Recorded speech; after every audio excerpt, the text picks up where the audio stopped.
Irmãos, irmãs, com toda a igreja, nos reunimos para a Eucaristia no segundo domingo da Quaresma, 8 de março. Que bom que podemos estar juntos, que bom que a palavra de Deus pode chegar até nós, que às vezes, por um motivo ou outro, não podemos estar reunidos com os irmãos lá na comunidade. O evangelho de hoje, de Mateus, é do capítulo 17, versículos de 1 a 9. Naquele tempo, Jesus tomou consigo Pedro, Tiago e João, seu irmão, e os levou a um lugar à parte, sobre uma alta montanha, e foi transfigurado diante deles. Seu rosto brilhou como o sol, suas roupas ficaram brancas como a luz. Nisto apareceram-lhes Moisés e Elias, conversando com Jesus. Então Pedro tomou a palavra e disse: Senhor, é bom ficarmos aqui. Se queres, vou fazer aqui 3 tendas, uma para ti, outra para Moisés e outra para Elias. Pedro ainda estava falando quando uma nuvem luminosa os cobriu com sua sombra. E da nuvem uma voz dizia: Este é o meu filho amado, no qual eu pus todo o meu agrado. Escutai-o. Quando ouviram isto, os discípulos ficaram muito assustados e caíram com o rosto em terra.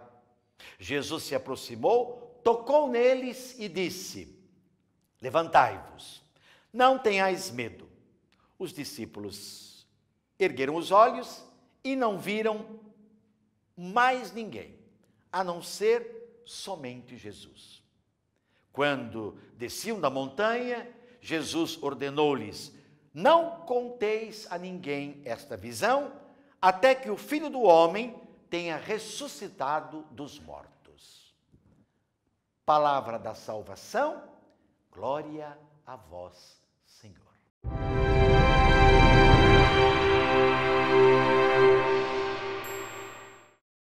Irmãos, irmãs, estamos no segundo domingo da Quaresma e neste domingo nós rezamos, nós contemplamos a beleza do Evangelho da transfiguração do Senhor.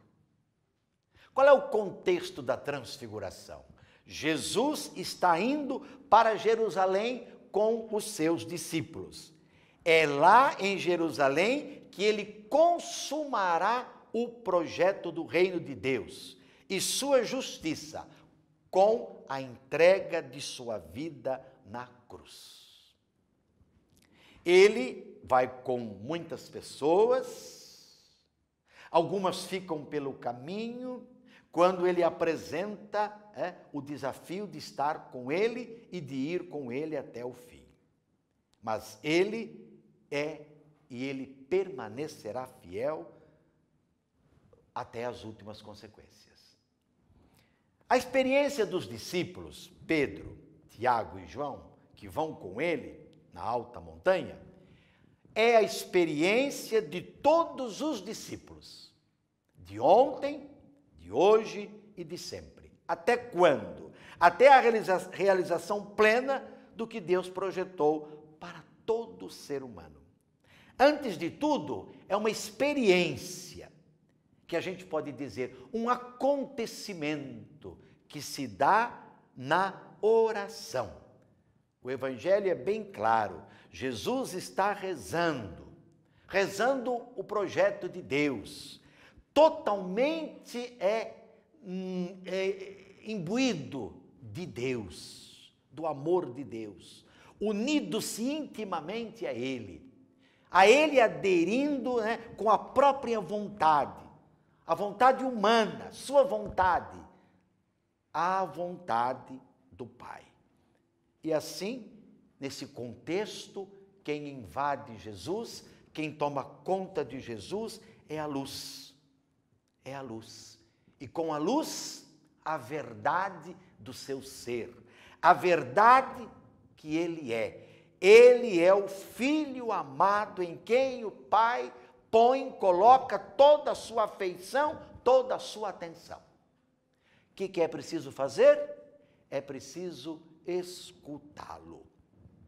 Pedro, Tiago e João, testemunhando o que aconteceu com Jesus na transfiguração, irão animar, encorajar a comunidade, ou seja, a igreja, para que não abandone o caminho dele, né? O caminho das dificuldades, mas seja fiel e persevere no testemunho da justiça do reino de Deus. Então, a transfiguração é, por graça e por iniciativa de Deus, uma, por assim dizer, antecipação, uma amostra do que será a morte e a ressurreição de Jesus. Quer dizer, ele vai vencer, vai triunfar o projeto do reino. Alguns aspectos que precisamos levar em consideração. A montanha, lugar onde Deus se revela, lugar onde ele revela o seu projeto. Montanha, já sabemos na Bíblia, lugar do encontro, da proximidade com Deus. Depois o aspecto brilhante que envolve aquele momento. Jesus revela com aquele aspecto brilhante, ou a partir dele, que o reino vai triunfar e é ele que vai permanecer. Este aspecto brilhante, não é? Luminoso, lembra ainda o nosso batismo. No batismo nós somos revestidos da luz de Cristo. Depois, em Jesus, lá no Monte Tabor, toda a lei se cumpre. Ele é o profeta esperado, onde todas as expectativas igualmente se cumprem. Ele é o Moisés definitivo, ele é o profeta dos últimos tempos. Nele tudo se aperfeiçoa. Tudo entra em total sintonia com o projeto de Deus. Ele é o Filho amado, que todos precisamos escutar. Nele o Pai colocou o seu bem-querer. Agora, não se pode ficar acomodado lá em cima, na montanha. É preciso descer, deixar de lado o conforto, a segurança, para lançar-se no caminho, anunciando a pessoa de Jesus, a sua palavra, os seus gestos. E aí temos como consequência que o cristão não pode cruzar os braços. O cristão não pode ficar parado. O cristão é aquele que anuncia, não só com palavras, mas com gestos concretos, o que Jesus fez, o que ele realizou. Ele venceu a morte e a sociedade violenta que o matou. Nada, absolutamente nada o deteve ou poderia detê-lo. Tudo nele é transformado. E os que vão com ele até o fim, alcançam seu destino de vida e de liberdade. Mais do que isso, alcançam a vida eterna. Nesta campanha da fraternidade, precisamos ouvir o clamor de tantos seres humanos, nossos irmãos, caídos à beira do caminho, nas mãos de um sistema iníquo, um sistema que assalta, que deixa morto, que fere a vida, dom precioso de Deus. É assim o nosso sistema econômico. Ele fere, ele prostra, ele destrói a vida. Os pobres estão morrendo, as pessoas não estão tendo acesso aos bens elementares da vida, porque o dinheiro vai para os grandes projetos, para os poderosos, não pode ser repartido com os últimos do mundo. Nesta quaresma, com a campanha da fraternidade, somos chamados a recuperar o sentido do ver. Ver, sentir, não é? O drama dos irmãos.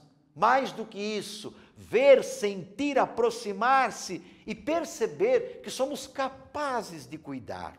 Porque os que sofrem são nossos irmãos. Como já disse o Papa Francisco, carne da nossa carne. Estamos ainda no começo da quaresma. Como vamos vivê-la? Já estamos preparando, ou vamos começar a preparar a nossa penitência o nosso privar-se de algo que até pode ser justo, mas que vamos nos privar para oferecer, para que a igreja continue perto de nós e longe de nós, assistindo de modo humano tantos irmãos e irmãs que sofrem? Ou nós só vamos pensar em nós? Vai pensando no sacrifício que você vai fazer. Quantas cervejas eu vou deixar de tomar nessa quaresma? Quantos refrigerantes, quantos doces, quantas roupas eu vou deixar de comprar? Quanta carne eu vou deixar de comer e vou oferecer? Porque eu acredito que a minha igreja realiza um trabalho sério, honesto, quando se trata da vida dos irmãos. Basta se inteirar para ver quanto que a igreja faz pelos últimos e pelos pobres. O que muitos, quem sabe, ainda não sentiram, não foram despertados para fazê-lo. Veja qual penitência você vai fazer. E sobre todos dê essa bênção de Deus Todo-Poderoso, Pai, Filho e Espírito Santo, permaneça para sempre. Amém.